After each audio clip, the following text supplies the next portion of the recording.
En un reconocimiento global, la educación inclusiva tal como se comprende en la actualidad es el resultado de un proceso histórico complejo en cuanto a transformaciones sociales, políticas y normativas.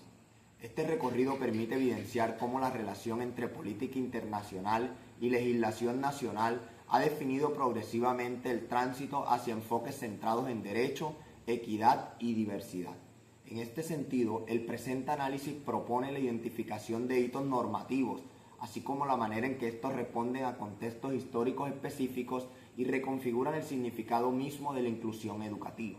Por tanto, para iniciar este recorrido, se apropia la década de 1980, con el modelo rehabilitador y segregación institucional. Durante la década de 1980, el abordaje de la inclusión está mediado por el paradigma médico rehabilitador. La política internacional, particularmente impulsada por la ONU con el Programa de Acción Mundial para las Personas con Discapacidad de 1982, introdujo la noción de igualdad de oportunidades. Sin embargo, esta se interpretaba desde una dinámica asistencial. En el contexto colombiano se reconoce la crisis institucional como la toma del Palacio de Justicia. El sistema educativo no priorizaba la inclusión, sino la atención diferenciada. En consecuencia, la legislación derivada no busca transformar el sistema regular, sino definir estructuras paralelas de educación especial. Así, la relación política-legislación evidencia una correspondencia directa en cuanto a una política internacional centrada en la rehabilitación, lo que produjo normativas nacionales de carácter segregador. La inclusión en este punto se delimitaba como una adaptación del individuo a condiciones externas complejas.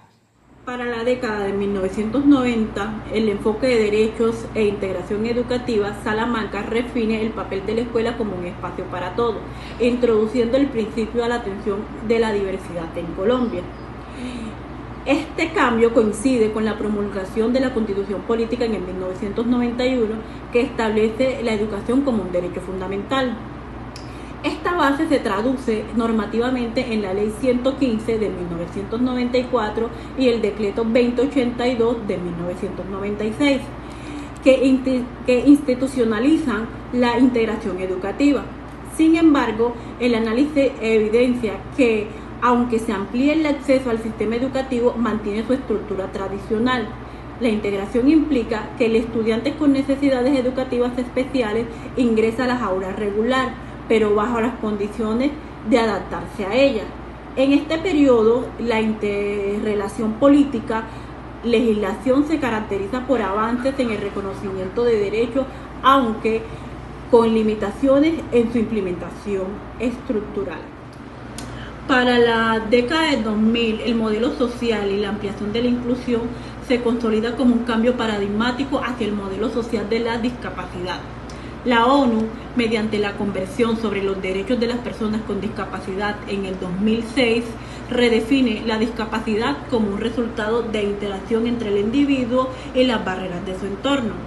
Este enfoque se relaciona con los objetivos del desarrollo del milenio, que amplía la inclusión hacia las dimensiones como género, la pobreza y el acceso universal.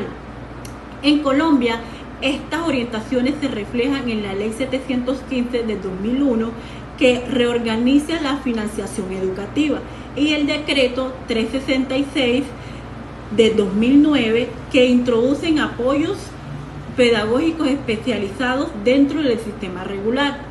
El análisis de este periodo permite evidenciar una transacción clave. La legislación comienza a integrar mecanismos operativos para la inclusión, reconociendo que el problema no se reside exclusivamente en el sujeto, sino en las condiciones estructurales que tiene el sistema educativo. Década del 2010, inclusión plena y transformación del sistema. La década del 2010 representa la consolidación del paradigma inclusivo.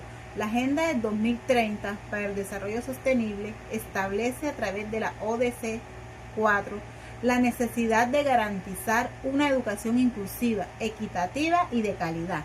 En el contexto colombiano, este proceso se ve influenciado por las transformaciones sociopolíticas, como es el Acuerdo de Paz en Colombia, que exige repensar la educación en clave de equidad territorial. y reconciliación social. La respuesta de la normativa se materializa en la Ley 1618 del 2013 y de manera contundente en el Decreto 1421 del 2017. Este último introduce herramientas como el Plan Individual de Ajuste Razonable, que es el PIAR, y el Diseño Universal para el Aprendizaje, que es el DUA, evidenciando un cambio estructural. Ya no se trata de integrar estudiantes, sino de transformar el sistema educativo para eliminar las barreras. Aquí la relación política legislativa alcanza un nivel de relación más alto, donde los principios internacionales se proyectan en instrumentos pedagógicos con mayor alcance y cobertura desde las aulas. La transición hacia la actualidad, inclusión, equidad y complejidad. En la actualidad, la inclusión educativa se comprende como un enfoque integral que relaciona la diversidad, equidad y calidad, así como dimensiones culturales, territoriales. Es un proceso de transformaciones del sistema que requiere la transformación, prácticas pedagógicas, estructuras institucionales y marcos de políticas públicas. Por último, en este análisis del recorrido histórico, es posible comprender la educación inclusiva contemporánea como el resultado de una evolución progresiva desde la exclusión hacia la equidad.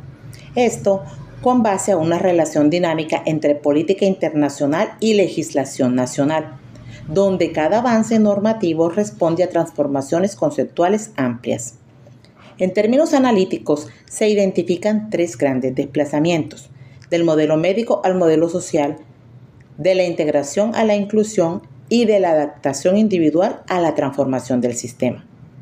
En consecuencia, comprender la inclusión educativa actual implica reconocerla como un estado alcanzado, pero que se ancla a un proceso en construcción que requiere articulación permanente entre política, legislación y práctica pedagógica.